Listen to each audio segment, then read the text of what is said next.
लॉकडाऊनच्या आधी मी ही स्टोरी लिहिली आणि लॉकडाऊनच्या वेळी तो झाला नाही चित्रपट. पण तेव्हापासून मी त्याच्यानंतर 2-3 अनेक चित्रपट लिहिले, वाचले, दुसऱ्या रायटर्सना भेटलो. पण कुठेतरी ना असं होतं की नाही, हाच सिनेमा झाला पाहिजे. काय झालं 14 कॅरेक्टर असेल तर आपण फिगर आउट करू.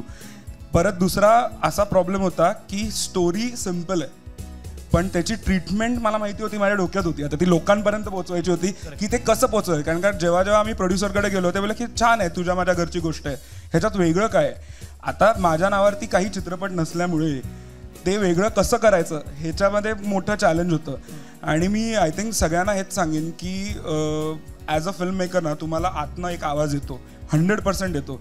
जर तुम्हाला असं वाटत असेल की ही स्टोरी तुम्हाला सांगण्याला इम्पॉर्टंट आहे तर तुम्ही त्याचं ऐका. तुमच्या आजूबाजूला 1000 व्हॉइसेस आहेत. सो ते जरी तुम्हाला वेगळ्या गोष्ट सांगत असेल आणि कुठेतरी तुम्हाला त्यांच्या अगेन्स्ट जावं असं वाटत असेल तर ते तसं नाही आहे. कारण का ती फिल्म मेकरचा तो इनर व्हॉइस आहे, तोच तुम्हाला आत्ता म्हणजे I think that is the reason I am sitting here today.